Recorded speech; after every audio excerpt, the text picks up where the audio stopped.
আমি যেতিয়া কিছুমান মানুহক বহুত বেছি ভাল পাওঁ, হৃদয়ৰ এজন বিশেষ ব্যক্তি হিচাপে ভাবোঁ, তেতিয়া এনেকুৱা হয় আমাৰ যে তেওঁৰ প্ৰতি আমি বহুত বেছি আশা কৰিব লওঁ।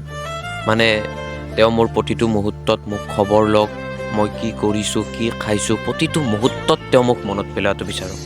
কিন্তু আমি এইটো ভবাও উচিত যে আমি যেনেকৈ তেওঁৰ পৰা বিচাৰোঁ, সেইখিনি হয়তো তেওঁ আমাক দিব নোৱাৰিবও পাৰে। সেইবুলি তেওঁ আমাক মৰম নকৰা নহয়, তেওঁ মৰম ঠিকেই কৰে, কিন্তু তেওঁ সেইবিলাক আচলতে বুজি নাপায়, এইবিলাক এক্সপ্ৰেছ কৰিব নোৱাৰে। তো আমি ভাবোঁ আচলতে তেওঁ আমাক মৰম নকৰে, কিন্তু আচলতে মৰম নকৰা নহয়। আমি যিটো বস্তু ভাল পাওঁ সেইটো তাই নাপাবও পাৰে বা তেওঁ নেপাবও পাৰে।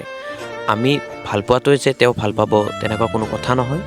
আমি যদি কাৰোবাৰ পৰা কিবা বিচাৰোঁ, তেতিয়া সেই মানুহজনক আমি বিচৰা বস্তুখিনি অন্ততঃ সেই ভালপোৱা মানুহজনক বুজাই দিব পাৰিব লাগে যে মই এনেকুৱাকৈ তোমাৰ পৰা আশা কৰোঁ, তুমি মোক এইখিনি মৰম, এইখিনি ভালপোৱা যাতে তুমি মোক দিয়া।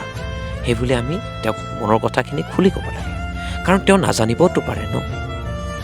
গতিকে আপোনাৰ মনৰ কথাখিনি ইজনে আনজনৰ লগত শ্বেয়াৰ কৰিব, তেতিয়া আপোনালোকৰ মৰম ভালপোৱাবোৰ দুগুণ বাঢ়ি যাব। Mind you guys.